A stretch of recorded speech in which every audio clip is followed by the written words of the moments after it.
Assalamualaikum warahmatullahi wabarakatuh. Kembali lagi bersama saya di sini MDS dalam Retas Kasus. Saya langsung saja bertanya kepada Ketua Umum Yayasan Olahraga Sulawesi Selatan. Kepada Puan, saya persilakan. Assalamualaikum warahmatullahi wabarakatuh. Selamat pagi para pemirsa. Alhamdulillah pada hari ini kita diwawancarai salah satu media yang tentunya ini merupakan juga suatu perwakilan atau penyaluran aspirasi tentang kasus lapangan stadion Pacuan Kuda Parangtambung di Jalan Haji Dentata. Ya, pertama-tama saya memperkenalkan diri Insinyur Haji Andi Karim Beso Magabarani MSI selaku Ketua Umum Yayasan Olahraga Sulawesi Selatan, dan bersama saya Saudara Hairul yang merupakan sekretaris atau dari manajer, dan saat sekarang memang ini saya sudah mengangkat dia juga sebagai manajer Pacuan Kuda yang bertanggung jawab tentang pengamanan dan penjagaan daripada kawasan Stadion Pacuan Kuda selama ini. Baiklah, tentu saya akan memberikan penjelasan tentang keberadaan daripada stadion ini karena saya masih menyimpan riwayat atau asal-usul tanah Pacuan Kuda ini. Dan itu alhamdulillah masih ada aslinya yang ditandatangani oleh Ketua Dewan Pendiri Bapak Mayor Jenderal Haji Andi Matalata selaku pendiri dan juga penggagas daripada kompleks stadion Pacuan Kuda Parangtambung ini. Jadi awalnya itu ketika Gubernur Andi Pangerang Perterani adalah merupakan Gubernur Sulawesi, ketika itu beliau sebagai Panglima Penguasa Perang Daerah Sulawesi Selatan dan Tenggara, Pak Andi Matalata, ketika itu berpangkat Letkol, itu meminta kepada Pangeran Perterani untuk mencari suatu kawasan kurang lebih 15 hektar. Ya, dia menunggu kurang lebih beberapa bulan, sehingga belum ada jawaban, sehingga dia kembali ketemu, dan ternyata Pak Andi Pangerang Perterani bahwa lahan yang dia sudah dapat itu adalah kurang lebih 7 hektar. Jadi sebenarnya lahan yang dibeli itu ketika itu adalah kurang lebih 15 hektar. Di situ penjelasan dari Pak Matata yang dia sudah berikan dan titipkan kepada Pak Andi Pangerang Perterani, dan sampai sekarang itu Pak Andi Pangerang Perterani itu menunjuk kepada Alun Trio, sehingga pada saat itu juga dibentuklah suatu organisasi Kuda Sulawesi Selatan, ORKSS waktu itu. Karena kebetulan setelah pembukaan PON tahun 1957, beliau diangkat sebagai Ketua KOLI oleh Sri Sultan Hamengkubuwono sebagai Komite Olahraga Indonesia Sulawesi Selatan dan Tenggara. Itu. Jadi belum KONI pada tahun itu, pada waktu zamannya Pak Andi Pangerang Perterani Gubernur, dan Pak Andi Pangerang Perterani sebagai Ketua Dewan Pembina KOI. Jadi dia pemegang mandat pengamanan, karena pada saat itu tahun sekitar 52 Sulawesi Selatan dan Tenggara itu masih daerah perang. Makanya dia sebagai Panglima Penguasa Perang Daerah Sulawesi Selatan dan Tenggara. Sehingga pada saat itu apapun yang dia mau lakukan itu bisa saya sebenarnya diambil alih dari rakyat. Karena dia sebagai pengusaha perang, dan juga dia adalah Ketua KOI, Komite Olahraga Indonesia Sulawesi Selatan dan Tenggara, yang mendapat mandat dari Sri Sultan Hamengkubuwono ketika itu. Tapi beliau memang orangnya kan tidak seperti yang banyak orang kalau mengambil suatu lahan tanah, dia akan tetap mengganti rugi. Dan pada saat itu dia sudah mengganti rugi kurang lebih 7 hektar pada kawasan itu. Dan kurang lebih setelah selesai PON, selanjutnya kawasan Pacuan Kuda ini diminta oleh Rektor UNM atau Rektor IKIP pada saat itu Pak Dr. Patruni Parwangsa, yang juga pada saat itu adalah Ketua DPRD Goa. Kemudian diangkat oleh Presiden menjadi Rektor IKIP. Dia mengembangkan satu fakultas seni, meminta lahan kepada Pak Andi Matalata sebagian untuk dibuat satu fakultas yang sekarang di sebelahnya Pacuan Kuda. Tapi beliau bahwa dia bilang tidak untuk, bahkan dia bilang ini juga dana dari Pak Solihin, dana bantuan. Itu sebagai sesdalok Bang untuk pengembangan IKIP. Beliau bilang kalau memang untuk perguruan tinggi dan pendidikan generasi muda, ya ambil saja berapa yang kau butuhkan di belakang. Yang penting sesudah itu buat pagar pemisah. Nah, di situ kita lihat tidak memungkinkan 1000 meter pada saat itu. Ya mungkin 6000 meter barangkali atau setengah hektar diambil. Itu beliau kasih percuma saja. Dan sekarang kita menjadi saksi karena 5 tahun lalu saya ketemu beliau. Alhamdulillah saya lihat kemarin tuh waktu acara Syekh Yusuf, dia masih sehat, hanya di kursi roda. Dan dia bisa juga memberikan penjelasan pengadilan untuk menjelaskan kalau apabila ini kasus dengan pengadilan. Dan setelah itu beliau waktu mayor berangkat ke Jakarta atas perintah dari Panglima Besar untuk sekolah di AMN, Akademi Militer, untuk naik pangkat. Nah, sehingga beliau berangkat, dan setelah kembali dia heran karena sebagian lahan daripada pacuan kuda ini diserobot. Nah, jadi dia bertanyakan kepada ketua organisasi kuda Sulawesi Selatan, OKSS, pada saat itu Pak Haji Lodan Rio Karentuka Jandangan. Jadi dia bilang kenapa dibiarkan itu serobot? Dia bilang kareng ne butaya, dia bilang karena tidak pernah dipakai lagi pacuan kerja sejak kita pergi, dia bilang pendidikan. Jadi banyak itu ata-ata bilang kita garap nih sawah, tapi itu cuma dipinjamkan untuk dia garap menjadi sawah. Nah, kemungkinan barangkali pada saat itu itulah yang dianggap dari dia punya dengan adanya rinci-rinci itu yang dari. Tetapi saya kira itu tidak betul karena ada pernyataan karena dia itu bahwa saya tidak pernah jual kepada mereka, hanya cuma untuk sebagai sawah yang digarap. Tapi tetap itu apabila diperlukan sama Pak Andi Matalata selaku Ketua KOI untuk dikembangkan kembali pacuan kuda, maka akan diserahkan kembali. Nah, makanya setelah itu Pak Patompo naik jadi wali kota atas perintah Pak Matalata. Kemudian camat di sini itu Kapten Kasim. Wilayah Tamaleta sekarang namanya itu, camat pertama. Nah, itu juga langsung menyerahkan semua hak-haknya Puang itu untuk disertifikatkan dan dipagar gratis dari wali kota. Jadi peran Pak Wali Kota Pak Patompo itu yang membiayai ini pemagaran. Nah, dan ternyata diukur setelah itu tidak sampai lagi 7 hektar, 6.700, tapi Puang memaklumi itu karena sebagian itu yang tinggal di depan ini adalah penjaga kuda ataupun yang pelihara kuda, termasuk kakeknya atau bapaknya Herul barangkali. Dua nama yang saya ingat itu Donggeng dan Nasa, sama satu itu yang sekarang menjadi tanahnya Bacoa yang menjadi sertifikat sekarang itu Pak Haji Samsudin. Nah, setelah itu saya gugat dan saya laporkan di pertanahan karena pada waktu itu Pak Nurul Maula saya menghadap. Nah, akhirnya dia perintahkan pertanahan dan camat untuk selesaikan. Nah, akhirnya kita ada gelar perkara di pertanahan. Pasti ada dokumennya dan semua lurah, camat, semua berkaitan.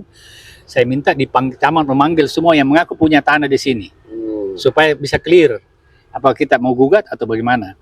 Akhirnya tidak ada satupun yang punya rinci yang muncul cuma Pak Samsudin. Nah, setelah saya kasih lihat, dia juga buka dia punya, memang ada terjadi penjualan karena itu Bacoa itu kan pemain judi juga. Jadi rupanya jaminkan ke Samsudin atau bapaknya Samsudin itu. Sehingga waktu itu dasarnya di akte jual beli camat dan ternyata itu palsu. Karena tidak ada dokumennya akte jual beli itu yang menjadi dia pakai notaris yang tidak tahu, cuma langsung membuat. Jadi bukan sertifikat dari Badan Pertanahan tetapi sertifikat dasarnya dari tapi tidak ada yang muncul di pertanahan, padahal itu waktu kita gelar perkara itu. Semua dari Polsek, dari Polres hadir semua kurang lebih 30 orang. Termasuk lurah-lurah sama ketua RT atau apa. Dan di situ juga saya dapat penjelasan bahwa mereka mengaku sebenarnya bilang dia punya lahan ini karena disebut di situ Lompok Parantambung. Padahal Lompok Parantambung ini termasuk yang sudah dibeli itu Cina-Cina di belakang. Termasuk juga Ikip, saya tanya Pak Patrung, saya bilang waktu dulu kita beli itu, jadi namanya Lompok Parantambung itu tadi mungkin kalau dari historinya saya lihat, kan dulu di 15 hektar, 7 hektar yang sudah dibayar Puang. Jadi bisa saja dia sudah menjual ke lahan di belakang atau dia jual ke rektor Ikip, baru sekarang ini dia bilang di sini. Makanya waktu itu saya tanya saya bilang, saya serahkan ini lahan ini kepada Anda. Kalau Anda bisa menunjukkan Anda punya rinci itu di mana lokasinya. Itu kan sama kalau kita bilang saya punya tanah ini Kecamatan Tamalate. Nah, terus saya bangun rumah di sini, terus Anda tinggal di sana di di Tamate BTN Minasahupa misalnya, Betul betul betul. kan tidak menjelaskan. Ini kan tidak menjelaskan lokasi. Jadi Iya, iya. namanya memang ini kampung dulu Parantambung. Betul. Nah, disitulah ya mungkin dia masih pegang waktu dibeli, dia ambil kembali atau dia bikin kopinya daripada itu. Makanya saya bilang oke lah, kita tidak usah saling menuntut. Saya bilang kalau Anda yang keberatan, tuntut Yos. Kita berargumentasi di pengadilan. Iya, jelas sekali. Jelas sekali. Dan dengan gamblang Puang Karim menjelaskan, tidak ada lagi yang perlu ditutup-tutupi, dan yang merasa mempunyai hak sama di tempat ini, di lahan pacuan kuda, datang, perlihatkan, berikan langsung, tunjuk langsung, ya, surat atau alas hak yang kalian punyai, siapapun itu dimanapun berada. Dan kami selaku media siap dan memberikan kesempatan untuk menjawab. Nah, saya bertanya ini ke Pak Sekretaris. Saya bertanya ke Pak Sekretaris tentang hal-hal alas hak, baik itu orang-orang yang mengaku tentang rinci yang ia sodorkan bahwa ini loh saya punya, ini loh saya punya. Siapa-siapa saja itu mungkin bisa dijelaskan ke media. Ya, terima kasih banyak. Assalamualaikum warahmatullahi wabarakatuh. Ya, tadi Bapak Ketua Umum Yos sudah menjelaskan masalah historis pocong kuda berdasarkan dengan alas hak sertifikat nomor 41. Nah, sekarang ini setelah kita mendapatkan beberapa surat-surat rinci dari yang mengaku ahli waris yang ada pocong kuda.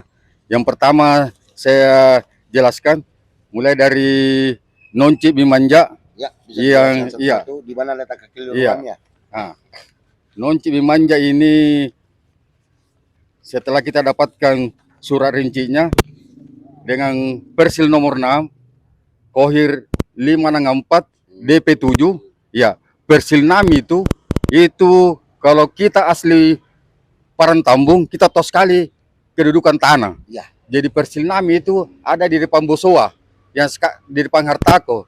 Yang dulunya itu dia rawa-rawa dalam. Iya, itu berdasarkan dengan kode rinci DP7. Ya, di sini nih sawah ini, bukan rawa-rawa yang dalam. Ini. Nah, ini dengan luasannya ini, suratnya ini 61 itu ini 3 hektar.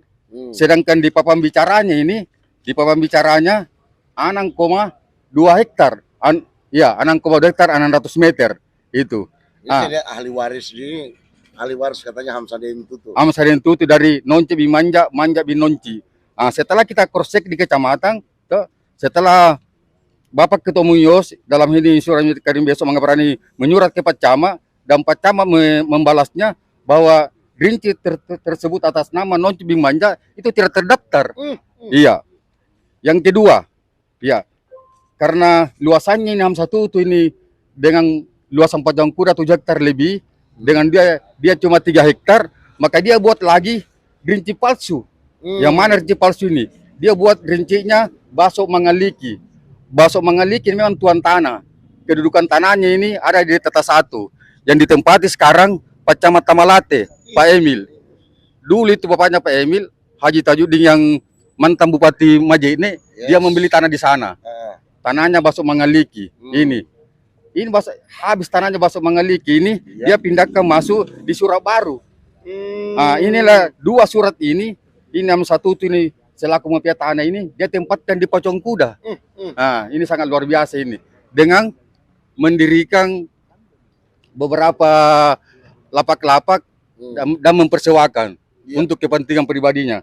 Kita perlu lacak ini. Yang kedua, yang mengaku juga punya tanah di Pocong Kuda itu dari Pangkep. Iya, dari Pangkep ini dibilang Desawi ini 2016 pernah datang di rumah bersama keluarganya. Ya, saya bilang kalau memang kita betul-betul ada surat aslinya kita bawa baru kita sama-sama ke Pak Camat untuk meng-cross check benar atau tidak bahwa itu tanah tak ada Pocong Kuda. Ya, ini suratnya ini. Ternyata ini yang mengaku suku Basok Palajarang ini, ya awalnya ini dia pasang papan bicara, ada papan bicaranya. Setelah di cross check di kecamatan bahwa tidak ada tanah suku Mas Palajarang atas nama suku Imbaso. Padahal kalau suku Imbaso ini dengan Kohir 174, Persil 14, 16 itu ada di kudanya di Malengkeri. Jauh sekali ya. Jauh sekali ini semua ini harus mempertanggungjawabkan. Mantan camat Palangga saya kira tahu sekali mah dia orang pemerintahan. Iya, dia orang camat pasti tahu masalah tanah. Selaku mantan camat. Ini suratnya ini Bok Mali ini atas nama dirinci Andi Pangerang Street Andi Laundriu. Iya. Kalau kita telisik ini antara Andi Pangerang dan Laundriu tidak ada hubungan masalah persaudaranya ini. Ya, ya. Kalau tanah itu ya memang dari leluhur, dari orang tua ke anak. Iya. Ini nyebrang. Iya, ini sangat luar biasa juga Bok Mali ini dan dia harus mempertanggungjawabkan semua perbuatannya ini tentang membuat surat-surat dan mendudukkan di pocong kuda. Iya. Hukumnya sudah jelas ini. Iya. Kalau memang jelas kepalsuannya, delik hukumnya jelas. Ya, jadi saya kira itu Pak wartawan yang bisa saya sampaikan ya secara tertulis apa-apa yang kita sudah dapatkan mengenai surat-surat rinci yang mengaku yang ada di pocong kuda. Ya, terima kasih banyak atas kedatangannya pada hari ini untuk mengklarifikasi, untuk mencari tahu yang benar, yang mana sebenarnya yang punya hak pemilikan yang ada di tanah pocong kuda. Ya, dan ini perlu juga aparat dari kelurahan, dari kecamatan. Ya, saya kira dengan penjelasan hari ini bisa lebih memahami mengenai histori pocong kuda. Demikian juga dari Bapak aparat, mulai dari Bapak Sekta Tamalate, Bapak Kapolres, dan Bapak Kapolda Sulawesi Selatan yang kami hormati untuk bisa memanggil yang menyikapi dengan kondisi tentang kondisi tanah pocong kuda ini dengan adanya oknum-oknum yang mempersewakan untuk kepentingan pribadinya. Iya. Oke. Jadi kepada stakeholder baik itu Camat Tamalate, Lurah Bontoduri, Polsek Tamalate, Koramil Tamalate, Kasih Trantip, Satpol PP, jangan biarkan lahan yang seharusnya produktif ini dikuasai oleh mafia. Saya NDS melaporkan di lahan pacuan kuda, Kelurahan Bontoduri, Kecamatan Tamalate. Baik, pemirsa, kali ini saya akan bertanya-tanya kepada semua PK5 yang memenuhi tempat atau lokasi pacuan kuda yang berada di Kelurahan Bontoduri, Kecamatan Tamalate. Kami akan bertanya kepada mereka seberapa lama dia menduduki tempat ini, mengontrak kepada pihak yang tidak bertanggung jawab. Mari kita telusuri. Dengan Ibu siapa? Ibu Ratang. Dengan Ibu Ratang ya. Usahanya jual coto di sini ya, di lahan pacuan kuda ini. Sudah berapa lama Ibu Ratang menjual coto di sini? Sudah jalan 9 tahun. Wih, lumayan lama ya. Dalam 9 tahun terakhir ini, Ibu Ratang itu sewanya berapa? Berapaan? Per tahun atau per bulan? Per tahun. Per tahunnya berapa? Ya awalnya Pak tahun 15 juta. Tapi setelah corona turun. Ya, sudah berapa sekarang? Sekarang sudah Sudah 5 juta ya. Diturunkan menjadi 5 juta. Nah, oknum yang kita tempati bayar sewa itu siapa? atas nama Hamsaden Tutu. Atas nama Hamsaden Tutu. Jadi seperti itu. Jadi oknum yang ditempati menyewa atas nama Hamsaden Tutu. Saya bayar sih 6 juta Pak, per tahun. 6 juta per tahun ya. Oke. Jadi pemirsa, barusan tadi bahwa dia ngontrak di Hamsaden Tutu. Berarti salah satu oknum yang mempersewakan lahan ini, yang dimana dalam aktivitasnya sudah berlangsung selama 8 tahun. Luar biasa. Mari kita coba ke tempat lain. Di Daeng Tutu. Sudah berapa tahun kita kontrak di sana? Sudah jalan 2 tahun. Sudah jalan 2 tahun. Nominal kontraknya berapa rupiah? Tidak aku tahu kisah ke suamiku yang tahu tidak ada. Ya, ada tidak? Masa 2 tahun tidak kita tahu. Tidak aku tahu karena dia yang cerita Pak. Tidak aku tahu. Jadi selama 2 tahun dia ngontrak di oknum yang bernama Hamsaden Tutu. Oke. Mari kita ke tempat lain. Umur 6 bulan ya. Menurut sepengetahuan Adik Lukman, dalam hal ini Ini lokasi kontrakan. Kalau masalah kontrak itu bosku yang tahu ke semua. Oh. Saya sebagai anu di sini. Ji. karyawannya. Dengan siapa kita menyewanya? Hamsadin Tutu. Hamsadin Tutu. Hamzah Tutu. Mustar Oh, sudah berapa lama berjualan di sini? sekitar 1 tahun Sudah 1 tahun ya. Dalam 1 tahun terakhir ini berapa sewanya? Sewa per bulan kah atau per tahun? per tahun Per tahun berapa sewanya? 5 juta 5 juta di tahun yang terakhir ini dengan siapa? Bapak Rustam ya? Rustam membayar. dengan patola. Oh, dengan Pak Tola? Iya. Oh, terima kasih atas jawabannya. Winda. Winda sudah berapa lama Ibu Winda berjualan di sini? Bulan 8 1 tahun.